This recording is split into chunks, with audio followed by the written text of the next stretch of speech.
اعوذ باللہ من الشیطان الرجیم، بسم اللہ الرحمن الرحیم۔ اپنے مالک سے تعلق کی نئی راہیں بھی ڈھونڈو، صرف سجدوں سے ہی روشن اپنی پیشانی نہ کر۔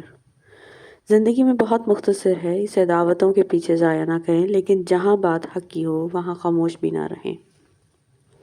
اخلاق وہ موتی ہے جس کی کوئی قیمت نہیں ہوتی، مگر اس سے ہر چیز خریدی جا سکتی ہے۔ سکون صرف اللہ کے ذکر میں ہے۔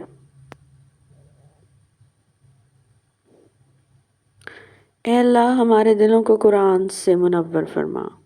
آمین ثم آمین۔ ہمارے لیے اللہ کافی ہے اور وہ بہترین کارساز ہے، بے شک۔ ایک سائل سے کسی دانا شخص نے پوچھا کیا چیز زیادہ اہم ہوتی ہے، راستہ یا منزل؟ دانا شخص بولا تمہارا ہم سفر۔ اچھی صحت انسان کی اولین دولت ہے۔ جو بات تم اپنے دشمن سے چھپانا چاہتے ہو اپنے دوست سے بھی مت کہو، ہو سکتا ہے کہ وہ بھی کسی روز تمہارا دشمن نہ ہو جائے۔ بہترین صبر وہ ہے جس میں لوگوں سے شکایات نہیں کی جاتی۔ وہ معجزوں کا بادشاہ ہے، جب چاہے حالات بدل سکتا ہے۔ انسان مشکلات سے لڑ لڑ کر بچ تو جاتا ہے، مگر اس کے اندر بہت کچھ مر جاتا ہے۔ سب لوگ حاصل اور لا حاصل کے دائروں میں گھوم رہے ہیں۔ حاصل کی ناقدری اور لا حاصل کی حسرت کبھی ختم نہیں ہو سکتی۔ ہر بات دل سے لگاؤ گے تو روتے رہ جاؤ گے۔ جو جیسا ہے اس کے ساتھ ویسا بننا سیکھو۔ رسول اللہ صلی اللہ علیہ وآلہ وسلم نے فرمایا، میرے حسن و حسین رضی اللہ عنہ جنتی نوجوانوں کے سردار ہیں۔ ماں باپ کی خدمت و اطاعت کرنے والوں کو دونوں جہانوں میں اس کا صلہ ملتا ہے۔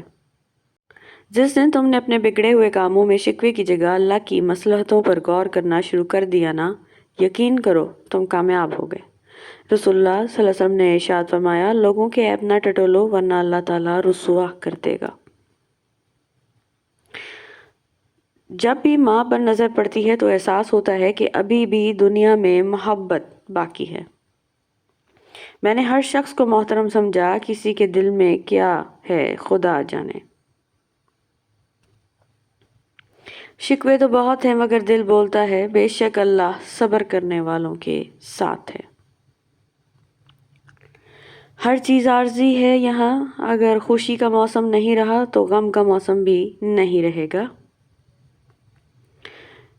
اس ہمیشہ زندہ رہنے والے اللہ تعالیٰ پر توکل کریں جسے کبھی موت نہیں، بے شک۔ اچھی باتوں کا اثر آج کل اس لیے بھی نہیں ہوتا کیونکہ لکھنے والے اور پڑھنے والے دونوں یہ سمجھتے ہیں کہ دوسروں کے لیے ہے۔ رسول اللہ صلی اللہ علیہ وسلم نے فرمایا، جو کسی کو نقصان پہنچائے گا اللہ اسے نقصان پہنچائے گا، اور جو کسی پر سختی کرے گا اللہ اس پر سختی کرے گا۔ رسول اللہ صلی اللہ علیہ وسلم نے فرمایا، مجھ پر سب سے زیادہ درود بھیجنے والا شخص روز قیامت میرے سب سے زیادہ قریب ہوگا۔ رسول اللہ صلی اللہ علیہ وسلم نے فرمایا، اللہ کی قسم میں دن میں 70 مرتبہ سے زیادہ اللہ سے استغفار اور اس سے توبہ کرتا ہوں۔ رسول اللہ صلی اللہ علیہ وسلم نے فرمایا، بخیل ہے وہ جس کے سامنے میرا ذکر کیا جائے اور پھر بھی وہ مجھ پر صلاۃ درود نہ بھیجے، صلی اللہ علیہ وسلم۔ رسول اللہ صلی اللہ علیہ وسلم نے ارشاد فرمایا، اللہ تعالیٰ ظالم کو چند روز دنیا میں مہلت دیتا رہتا ہے لیکن جب پکڑتا ہے تو پھر نہیں چھوڑتا۔ رسول اللہ صلی اللہ علیہ وسلم نے فرمایا، اللہ تعالیٰ کے سوا کوئی معبود برحق نہیں اور میں اللہ کا رسول ہوں۔ رسول اللہ صلی اللہ علیہ وسلم نے ارشاد فرمایا، جو شخص وضو کرنے کے بعد نماز کے لیے بیٹھتا ہو تو اس حال میں بیٹھتا ہے کہ اس کے گناہ معاف ہو چکے ہوتے ہیں۔ رسول اللہ صلی اللہ علیہ وسلم نے فرمایا، اپنے قریب المرگ لوگوں کو لا الہ الا اللہ کی تلقین کیا کرو۔ رسول اللہ صلی اللہ علیہ وسلم نے ارشاد فرمایا، اے تاجروں کی جماعت، تم اپنی خرید و فروخت کو صدقے کے ساتھ ملا لیا کرو۔ رسول اللہ صلی اللہ علیہ وسلم نے ارشاد فرمایا، جو شخص برے اعمال کرے گا اسے دنیا میں ہی اس کا بدلہ دیا جائے گا۔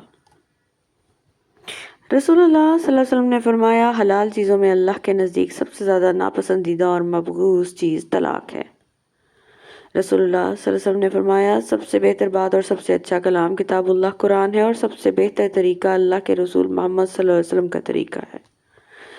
حضرت